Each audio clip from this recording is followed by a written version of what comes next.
Saki mbwembwana kwale mchele kwa kuku kumwaga. Sako na wapenda yatusema nitasikia.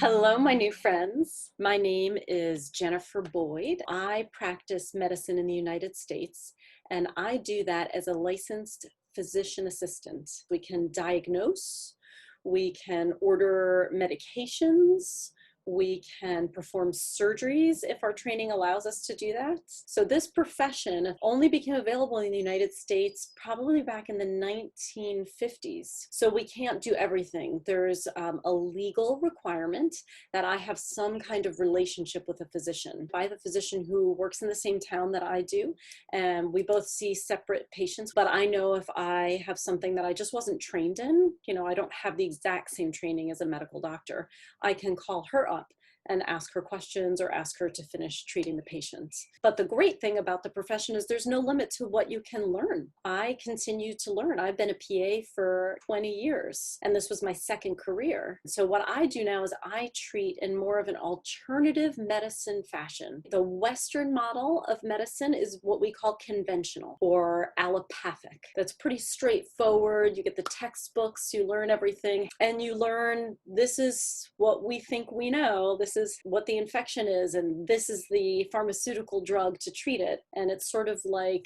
a menu, I'll have from this column and this column, and that's it.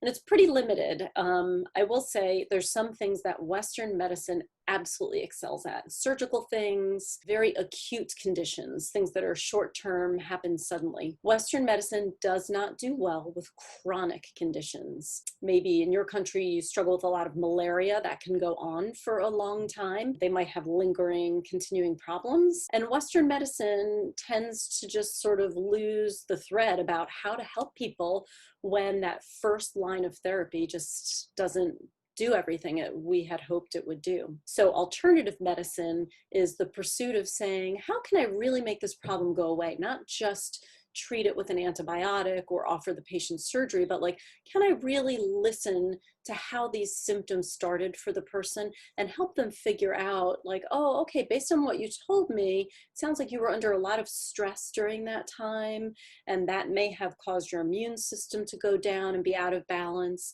and then you were just constantly driving lots of needs on a tank that was half full, so we need to replace some of those nutrients. That's the kind of thinking that I do. It's like medical detective work. Thought I'd share with you today some of the things I love that I have figured out over many years. Sometimes people just don't get better. Why is that? One of the reasons is because their rhythm is off. Rhythms can mean heartbeat, respiratory rate, even blood pressure. You can imagine when you hear a heartbeat that there's a dance beat that goes with it. That's part of the rhythms, and all of the fluids in the body contribute to that rhythm of the person. And so if you have somebody who's sort of lost their rhythm, you can start seeing their heart rate is irregular, or they're not moving as much. When I look at somebody's total health, I want to know, are they cycling? Do they have a nice fluid rhythm? Do they have everything they need to respond fluidly to the challenges of their life? And one thing that gets out of balance with all Americans is their diurnal cycle, their 24-hour circadian rhythm. But you can see over a 24-hour period at the top here that everybody cycles through a period of being catabolic first thing in the morning, and then later on the day to anabolic, and then back again. So if somebody is really healthy, they are cycling in a tight 24-hour circle. Over time, this can get deranged if you don't have the appropriate nutrients, if you're under a lot of stress, your body loses its rhythm. You wind up stuck in the anabolic phase or in the catabolic phase for most of the day. Anabolic is when you are repairing and building. That's when you build up, you recreate, you lay down bone, you make muscle, you replenish your nervous system. Really important to repair wounds. You are catabolic when you are using all of your nutrients and you're out running around, you're breaking things down. And so muscle fibers are being broken apart, you're consuming all of your nutrients, your metabolic needs for the day. It shows you some of the problems that you might have if you are out of balance. Catabolic, people who are stuck in the catabolic part of the cycle, They don't sleep well. They get diarrhea. They are bloated with water. Their eyes get sunken in. They're sort of recessed. They have very low blood pressure. Sometimes they stand up quickly and they feel like, woo, and they fall down. They have low body temperature. They lose their hair. They get headaches, migraine headaches. They may get asthma. What's driving them to be so catabolic? It could be stress. It could be that when they are going to sleep, that they are actually not getting good rest. So the anabolic, some people just can't wake up. They're in the anabolic phase all of the time. And you can tell because they're just sleepy all the time. They wake up and they don't feel refreshed. They wake up and they feel exhausted. They're constipated and they're going to the bathroom all the time. Also, their eyes protrude. Their heart rate is fast. They have high blood pressure. They're very hot all the time. They get viral infections very frequently. They might be more prone to diabetes. So these aren't hard and fast rules. These are more like what I said in the beginning. You need to listen to the person and start populating your ideas about like, well, what could be the root of this problem? If the symptoms that they're having are the leaves on the tree, what is driving that problem, right? At the root of the tree, what is making that happen? And this is often that they're out of balance. In order for your body to have that nice tight cycle, it expects you to be eating regularly during waking hours. Absence of food tells your body, oh, we must be shifting into the anabolic state. So when you have somebody who's eating till midnight every night, their body is going, where are we? What's happening? When you start paying attention to people, you start appreciating that they are telling you what's wrong with them all of the time. So when you look and say, hey, show me your tongue. So my tongue is nice and shiny. That's a good sign. But you'll notice down the center, I have a deep fissure down the center of my tongue. That only appeared about 7 years ago. And we're going to go over tongue diagnosis. This comes mostly from Chinese medicine. The tongue can tell you so much about the health of the person if we pay attention to it. So again, it's a little bit like looking at the leaves on the tree. So let me share with you a couple of things. If somebody sticks their tongue out, and it's very red, kind of angry red all over, that's called glossitis, inflammation of the tongue. And that can be from protein undernutrition, just not enough protein in their diet. It could be from an imbalance of iron or several types of B vitamins.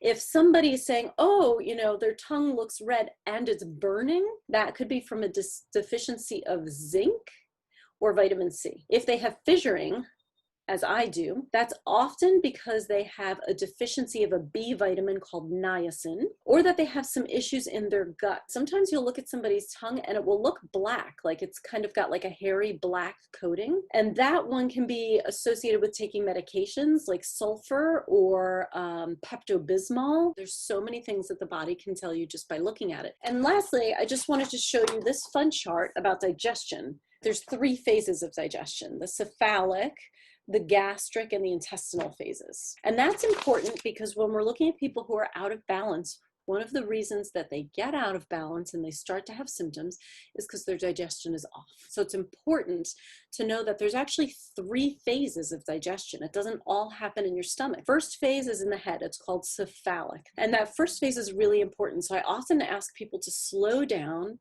and think about the food that they're going to eat at the next meal. And that phase is important.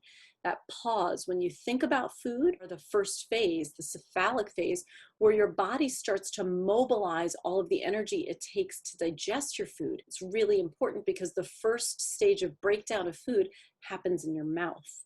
And so the next secret that I tell everybody is, you want to chew your food. When you are mindful or prayerful, it actually switches your nervous system into the rest and digest phase, because then you can actually extract all of the nutrients you need from those foods. So it's a really simple thing you can ask people to do. If you have prayer or mindfulness in your practice, just take a moment, a minute. If you can't give a minute, 30 seconds will do. And just show gratitude for your food and imagine it, how it was growing in the world, and connect to it. And it mobilizes all of these gastric juices and all of these enzymes in your mouth to get you prepared to eat.